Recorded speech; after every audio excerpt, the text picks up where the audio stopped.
ദൈവത്തെ അറിയാത്ത, ദൈവത്തിന്റെ ചിന്തയ്ക്ക് വിധേയപ്പെടാത്ത പൗലോസ്, ശൗലെന്ന പൗലോസ്, ദൈവത്തെയും ദൈവത്തിന്റെ പുത്രനായിരിക്കുന്ന ക്രിസ്തുവിനെ അറിയേണ്ടതുപോലെ അറിഞ്ഞപ്പോൾ ക്രിസ്തുവിനോടുകൂടെ ജീവിക്കുക എന്ന മഹൽ ഭാഗ്യം പൗലോസിനെ തേടി വരുവാനിടയായി. ആ പൗലോസാണ് ഇങ്ങനെ പറഞ്ഞത്, വിട്ടുപിരിയുക. നാം എല്ലാവരും ഒരിക്കൽ വിട്ടുപിരിയാറുണ്ട്. ഒന്ന് നാം സ്നേഹിച്ച, നാം കണ്ടുകൊണ്ടിരിക്കുന്ന ഈ ഭൂമി, അതുപോലെ നാം പാർക്കുന്ന ഭവനം, നമ്മുടെ ഉറ്റമിത്രങ്ങൾ, രക്തബന്ധങ്ങൾ,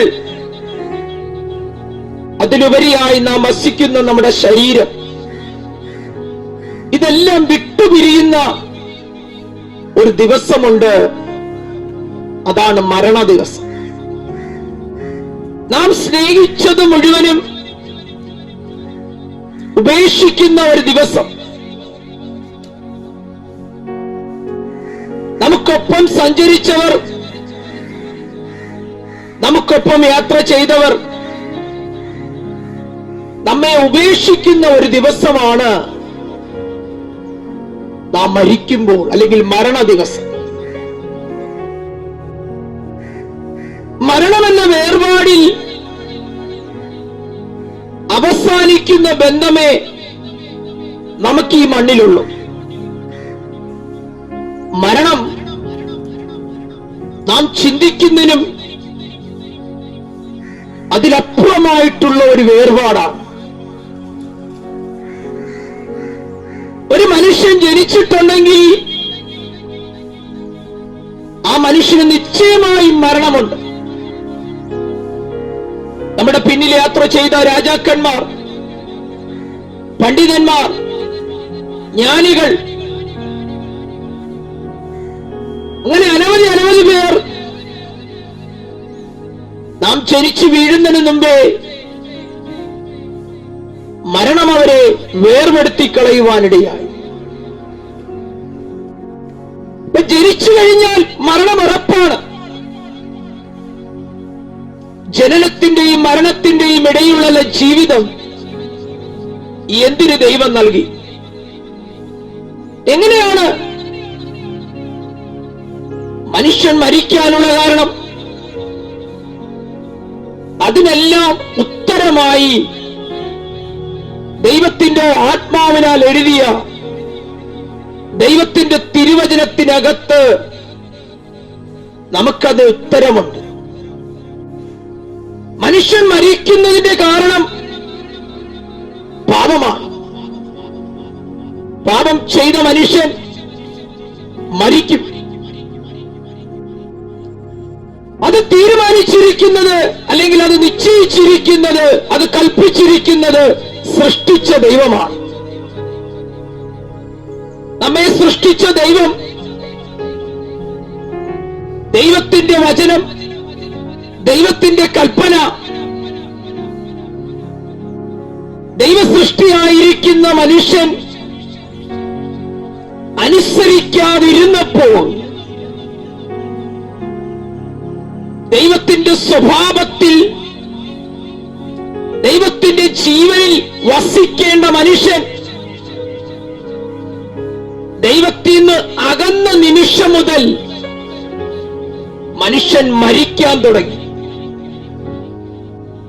വേദപുസ്തകത്തിൽ വളരെ വ്യക്തമായി കാണാം, ആയുസ് കുറയുവാൻ തുടങ്ങി. ഇപ്പൊ ദൈവത്തോട് കൂടെ ഇരുന്നപ്പോൾ മനുഷ്യന് മരണമില്ലായിരുന്നു.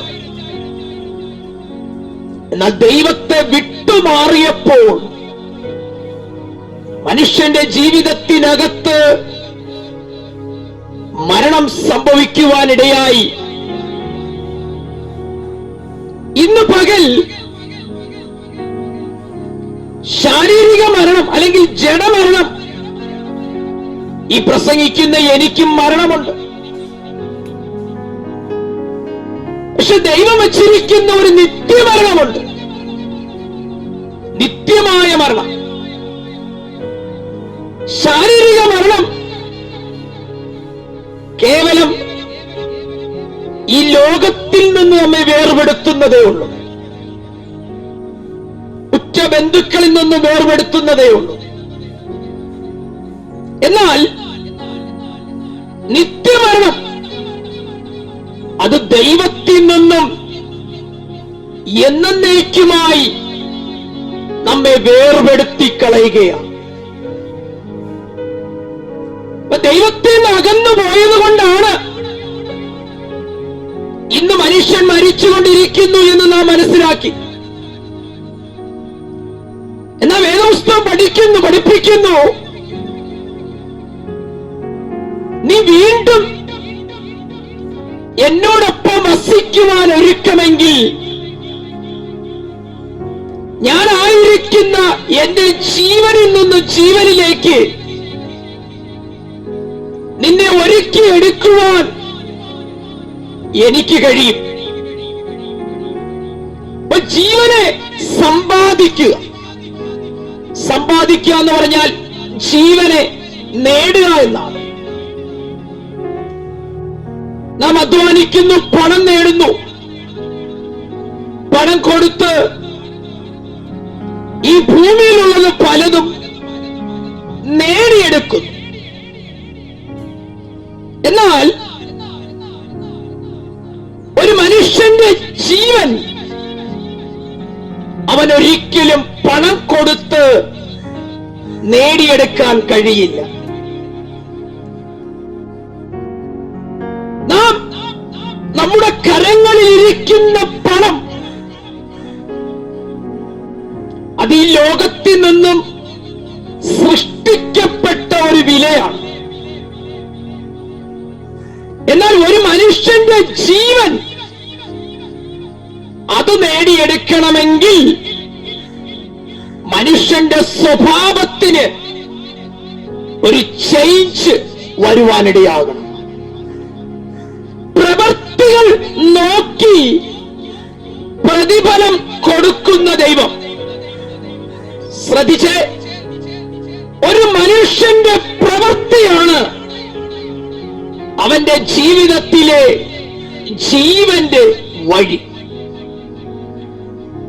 നല്ല പ്രവൃത്തി ചെയ്താൽ, നീ നല്ല പ്രവൃത്തി ചെയ്താൽ നിനക്ക് നന്മയുണ്ടാകും. പക്ഷെ എത്ര ശ്രമിച്ചെന്ന് പറഞ്ഞാലും പാപം നിറഞ്ഞു കിടക്കുന്ന ശരീരത്തിന്റെ ഉള്ളിൽ ഒരു മനുഷ്യനായിരിക്കുന്നു എങ്കിൽ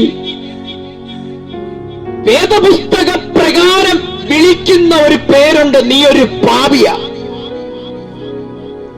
ആ പാപി എന്ന ലേബൽ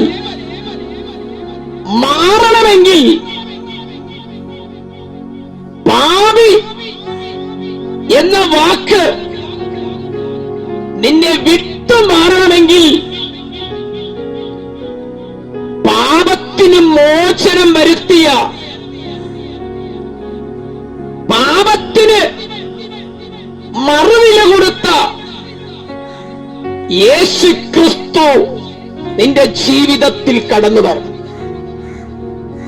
അതാണ് സുവിശേഷം. ഒരു മനുഷ്യനെ ലോകത്തിൽ വലിയവനാക്കുന്നതല്ല സുവിശേഷം. ഒരു മനുഷ്യനെ ലോകത്തിൽ ജ്ഞാനിയാക്കി തീർക്കുന്നതല്ല സുവിശേഷം. മറിച്ച് ഒരു മനുഷ്യനെ ദൈവത്തിന്റെ രാജ്യത്തിൽ വലിയവനാക്കി തീർക്കുക, ദൈവത്തിന്റെ രാജ്യത്തിൽ ശ്രേഷ്ഠനാക്കി തീർക്കുക. യുഗായുഗമായി മനുഷ്യൻ ജീവിക്കേണ്ട ഇടം മരണമില്ലാത്ത ദൈവത്തിന്റെ രാജ്യത്തിലാണ്. നമ്മെ ഉണ്ടാക്കിയതും ദൈവത്തിന്റെ മക്കളായിട്ടാണ്.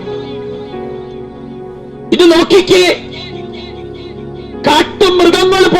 ചെയ്യുവാൻ മടിക്കുന്ന പ്രവൃത്തികൾ ടി വി മാർഗത്തിൽ കൂടെയും പത്രമാധ്യമത്തിൽ കൂടെയും ഓൺലൈൻ മാധ്യമത്തിൽ കൂടെയും മനുഷ്യന്റെ നീച പ്രവൃത്തികൾ നാം ദിനംപ്രതി കണ്ടുകൊണ്ടിരിക്കുന്ന ഈ കാലഘട്ടത്തിൽ ഞാനൊന്ന് ചോദിക്കട്ടെ, മനുഷ്യ, ദൈവത്തിന്റെ സ്വരൂപത്തിലും ദൈവത്തിന്റെ ചിന്തയ്ക്കനുസരിച്ച് സൃഷ്ടിച്ച മനുഷ്യ, ഇത്രമാത്രം അതിക്രൂരനായി തീരുവാൻ നിന്റെ ഈ സ്വഭാവം ഇങ്ങനെ ആയിത്തീരുവാനുള്ള കാരണം എന്താണ്? അതിനുള്ള ഉത്തരം വേദപുസ്തകത്തിൽ കിടക്കുന്നു. നിന്റെ രക്തത്തിൽ കിടക്കുന്ന പാപമാണ്. ആ പാപം നിന്റെ ജീവിതത്തിനകത്ത് കിടക്കുന്നത് വരെയും നിനക്കൊരിക്കലും വിശുദ്ധിയുടെ തുറമുഖത്തെത്തിച്ചേരുവാൻ കഴിയത്തില്ല. പ്രിയ കുഞ്ഞേ, പ്രിയ സ്നേഹിത, ഒരു മനുഷ്യന്റെ ജീവിതത്തിൽ യഥാർത്ഥ വഴി കാണിച്ചു തരുന്നതാണ് സുവിശേഷം. ദൈവത്തിന് മാറ്റമുണ്ടോ? ദൈവത്തിന് മാറ്റമില്ല. എന്നാൽ ദൈവത്തിന്റെ ആത്മാവിൽ എഴുതിയ ദൈവത്തിന്റെ വചനത്തിനും ഇന്നും മാറ്റമില്ല. മനുഷ്യന്റെ ബുദ്ധിക്ക് മാറ്റമുണ്ട്, ജ്ഞാനത്തിന് മാറ്റമുണ്ട്, കണ്ടുപിടുത്തങ്ങൾക്ക് മാറ്റമുണ്ട്, ലോകത്തിന്റെ പ്രകൃതിക്ക് മാറ്റമുണ്ട്. ഇന്നലെ കണ്ടവർ ഇന്ന് കാണുന്നില്ല, ഇന്നലെ കണ്ട പലതും ഇന്ന് കാണാൻ കഴിയുന്നില്ല. പക്ഷെ ഞാൻ ജനിച്ച നാൾ മുതൽ ഇന്നും മാറാതിരിക്കുന്ന ഒന്നേ ഉള്ളൂ, ദൈവത്തിന്റെ വചനം. വേദപുസ്തകം പറയുന്നു, മനുഷ്യന്റെ ജീവിതത്തിനകത്ത് ദൈവത്തിന്റെ വചനം ഇങ്ങനെ പറയുന്നു, ദൈവത്തിന്റെ വചനം അവന് കാലിന് ദീപവും പാതയ്ക്ക് പ്രകാശവുമാകുന്നു. കാരണം എന്താണ്? യഥാർത്ഥമായ വഴി, നിത്യതയ്ക്കുള്ള വഴി കാണിച്ചു കൊടുക്കുന്നതാണ് വെളിച്ചമായിരിക്കുന്ന ഒരു പുസ്തകമുണ്ടെങ്കിൽ അത് ദൈവത്തിന്റെ വചനമാണ്. ഈ ദൈവത്തിന്റെ വചനത്തിൽ നിറഞ്ഞു നിൽക്കുന്ന ക്രിസ്തുവിനെ ഒരുവൻ അംഗീകരിക്കുന്നതുവരെയും അവന്റെ ജീവിതത്തിനകത്ത് ഇരുട്ടിന്റെ ആധിപത്യം വാഴാനിടയാണ്. ഞങ്ങൾ ഈ വഴിയോരത്ത് നിന്ന് ഇങ്ങനെ വിളിച്ചു പറയുന്നതിന്റെ കാരണം, ഒരിക്കൽ പാപത്തിന്റെ പടുകുഴിയിൽ കിടന്നവരാ. ഞങ്ങളുടെ ജീവിതത്തെ ഇത്രമാത്രം മനോഹരമായ രീതിയിൽ, ശ്രേഷ്ഠമായ രീതിയിൽ ഒന്ന് മെടഞ്ഞെടുത്തത് ദൈവത്തിന്റെ സ്നേഹം അഥവാ ദൈവത്തിന്റെ വചനമാണ്. പ്രിയ കുഞ്ഞേ, മനുഷ്യന്റെ ജ്ഞാനത്തിന് മാറ്റം വരുന്നുണ്ട്. പക്ഷെ നിനക്ക് നിത്യത വേണമെങ്കിൽ, നിത്യത എന്ന സ്വർഗീയ തീരത്തെത്തിച്ചേരണമെങ്കിൽ, നിത്യജീവന്റെ മൊഴികൾ നീ അനുസരിക്കണം. വേദപുസ്തകം പറയുന്നു, പത്രോസ് ഇങ്ങനെ പറയുന്നു, നിന്നെ വിട്ട് ഞങ്ങൾ എവിടെ പോകാനാ? നിന്നെ വിട്ട് പോകുന്ന നിമിഷം നരകത്തിലേക്കാ പോകുന്നത്. അപ്പൊ നിന്നെ വിടാൻ പാടില്ല. യേശുവിനെ ഒരു മനുഷ്യൻ വിട്ട് മരണത്തിലേക്ക് പോയാൽ, അല്ലെങ്കിൽ യേശുവിനെ വിശ്വസിക്കാതെ യേശു ക്രിസ്തു മുഖാന്തരം ഒരുവൻ പാപത്തെ ഉപേക്ഷിക്കാതിരുന്നാൽ, ഒന്നുകൂടി പറഞ്ഞാൽ, പാപത്തിന് മറുവില കൊടുത്ത ക്രിസ്തുവിന്റെ രക്തത്താൽ ഒരു മനുഷ്യൻ കഴുകൽ പ്രാപിച്ചില്ല എങ്കിൽ, മരണത്തിനപ്പുറം കുഞ്ഞേ നിന്നെ കാത്തിരിക്കുന്നത് നിത്യമായ നരകമാണ്. അപ്പൊ ജനനത്തിന്റെയും മരണത്തിന്റെയും ഇടയിലുള്ള ജീവിതം എന്തിനാ പോസ്റ്റേ? വീട് വെക്കാനാണോ? നല്ല കാര്യം, കുഞ്ഞുങ്ങളെ വളർത്തണം. പക്ഷെ ഏറ്റവും വലിയ ഇമ്പോർട്ടന്റ് നീ നിന്നെ നേടി എടുക്കാനുള്ള സമയമാണ്. വേദപുസ്തകം പറയുന്നു, ഒരു മനുഷ്യൻ സർവ്വലോകവും നേടിയിട്ട് നീ എന്ന വ്യക്തിയെ നഷ്ടമാക്കി കളഞ്ഞാൽ ഈ ആയുസ് കൊണ്ട് നിനക്കെന്ത് പ്രയോജനം?